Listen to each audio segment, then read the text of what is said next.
Assalomu alaykum. Bugun sizlarni bo'lajak uylar bilan tanishtirib o'taman. Birinchi navbatda lokatsiyaga e'tibor berasizlar. Lokatsiya Sergeli tumani, Xonobod mahalla, Beruniy ko'chasida joylashgan. E'tibor beringlar, qanaqadir bir chegara hudud emas, aholi yashab turgan, hamma yashab turgan zamonaviy uylar qurilgan ko'chada joylashgan. Eng qizig'i mana, keyin hozir chiroyli qilib yo'lida suvlarni sepib, akkuratniy qilib qo'yganlar. Qo'ni qo'shnilar ham juda bir tozalikka e'tibor beradigan qo'ni qo'shnilar. Ko'rib turganinglardek, ko'chamiz ham asfalt ko'cha.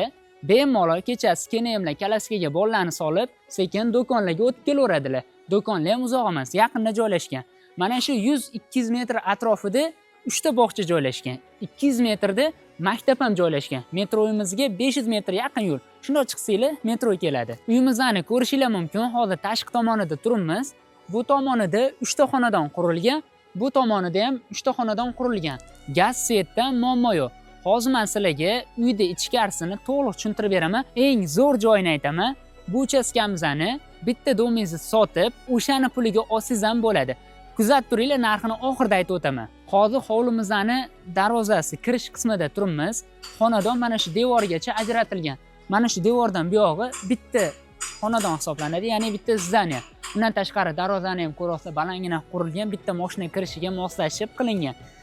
Bu yoqda bitta zo'r yechim qilingan, e'tibor beringlar. Alohida elektromobil uchun sim tashib ketilgan. Bilasizlar, buning uchun alohida maxsus simlardan foydalanishadi. Shu narsa qoldirib ketilgan. Agarda xonadon egasi elektromobil oladigan bo'lsa ham, shu uchun o'ylab ketilgan. Texnik tomoniga bitta e'tibor bersanglar, ko'rib turiblar, pishg'ishdan qurilgan, to'liq kolonna regeldan qilib, mustahkam qilib qurilgan. Undan tashqari ichkaridagi xonalarni hozir men sizlarga bitta qilib detalni tushuntirib beraman.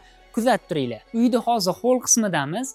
Uyda umumiy kvadrati 140 kvadrat tashkil qiladi. Podval bilan oshxonadan tashqari 6 ta xona mavjud.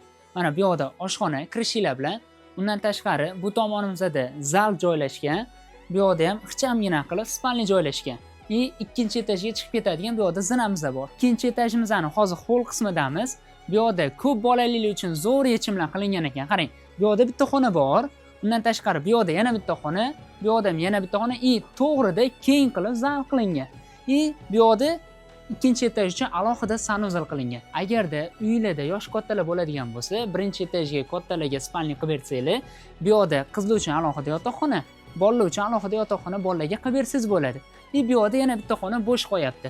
Jami shu yerda 6 ta xonadon mavjud. Undan tashqari mana ikkita bir-biriga qarab turgan, yoqda ham ikkita bir-biriga qarab turgan 4 ta xonadonning kvadrati 140 kvadrat. Undan tashqari menga sal kengroq, kattaroq xonali deydigan joy kerak bo'lsa, ikkita nariyoqdagi chekkaroqdagi xonadonlarimiz 150 kvadratdan. Oldida ko'rasizlar, hovlisi ham bor, bemalol stenka mashinalarni qo'ysanglar bo'ladi. Bu uylarimiz tayyor holatda topshiriladi. Lekin hozirda bu uylar to'liq sotuvga chiqqan. Agarda siz bu uylarni hozir sotib oladigan bo'lsangiz, 10-15 ming arzonga sotib olish imkoniyatingiz bo'ladi. Bitta e'tibor beradigan joy bor, muhim joyi, 140 kvadratli uylar ham, 150 kvadratli uylar ham narxi $120 ming.